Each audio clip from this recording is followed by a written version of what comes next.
ખાવડાના નાના બાંધા ગામે રહેતા સમા મામદ્રીન સુલેમાન અને તેના પુત્ર ઉપર જીવલેણ હુમલો થાય તેવી દહેશત વ્યક્ત કરવામાં આવી છે. દહેશતને પગલે તેમને રાજ્યના ડીઆઈજી અને પોલીસવાળાને એક તાકીદનું આવેદનપત્ર પાઠવી તાત્કાલિક અસરથી પોલીસ રક્ષણ આપવા અને જે આરોપીઓ છે તેમની સામે શિક્ષાત્મક પગલાં ભરવાની માંગ કરી છે. અન્યથા ગમે ત્યારે જીવલેણ હુમલો થવાની શક્યતા વ્યક્ત કરી છે. હવે જોઈએ ખાવડા આમતક ન્યૂઝ બ્યુરોનો એક વિસ્તૃત અહેવાલ.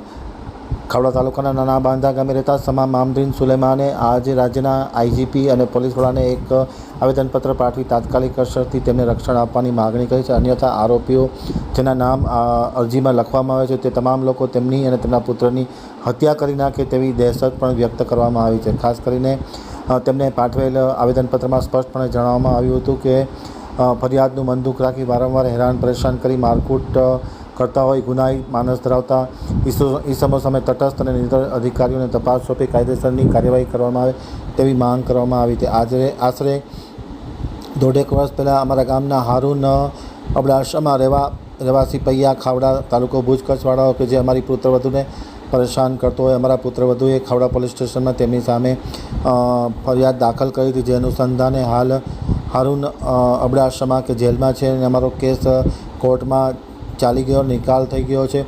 અમારો કેસ નિસંકોચપણે સાબિત થયો છે. ફરિયાદ દાખલ થયા પછી હારૂન અબડાસાના પરિવારના સભ્યો અમારા પરિવારના સભ્યોને પરેશાન કરી રહ્યા છે તેવી દહેશત વ્યક્ત કરી હતી અને જીવલેણ હુમલો કરે તેવી પણ દહેશત વ્યક્ત કરી હતી. ગત તારીખ 13 મેના રોજ અમે કામ અર્થે નીકળ્યા હતા ત્યારે ખાવડા દિનારા રોડ ઉપર સમા જરાર હાસમ, સમા સોયબ હાસમ, સાજિદ અલ્લા રખા સમાવાળાએ અમારા પર જીવલેણ હુમલો કર્યો હતો અને માથાના ભાગે તથા શરીરના અન્ય ભાગે ઈજા થઈ હતી અને દવાખાનામાં સારવાર પણ લેવામાં આવી. ત્યારબાદ થોડા સમયથી અમને હેરાન પરેશાન કરવામાં આવે છે. હાલ તેઓએ તેમના મળતિયા રશીદ આમન સમા, મૌડ આમન સમા પણ સાથ સહકાર આપે છે. આ લોકો બધા માથાભારે શખ્સો અને ગત તારીખ 18મીના રોજ સાંજે 5:30 કલાકના અરસામાં મારા પુત્ર સમા કૈયુમ મામદ્રીન ભુજથી ખાવડા જતો ત્યારે ખાવડા કુમાર શાળા સામે ખાસ કરીને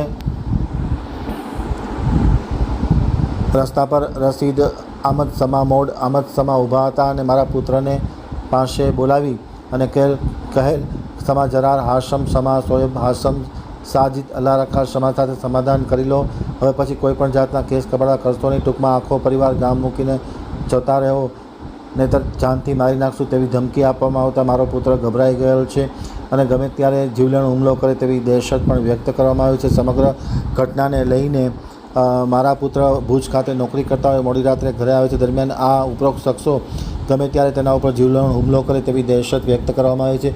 જે આરોપીઓ છે તે પૈકીના એક વ્યક્તિ છે એ JIDC ખાવડા પોલીસ સ્ટેશનમાં ફરજ બજાવે છે. અન્યથા એક વ્યક્તિ છે એ ફોરેસ્ટ વિભાગમાં ફરજ બજાવે છે. આમ સરકારી જોરે અમને અમારા પરિવારને પરેશાન કરતા હોય ત્યારે તાત્કાલિક અસરથી પોલીસ રક્ષણ આપી આરોપી સામે શિક્ષાત્મક પગલાં ભરવાની માંગ કરવામાં આવી છે અને આખો પરિવાર છે એ ભયના ઓથાર તળે જીવી રહ્યો છે.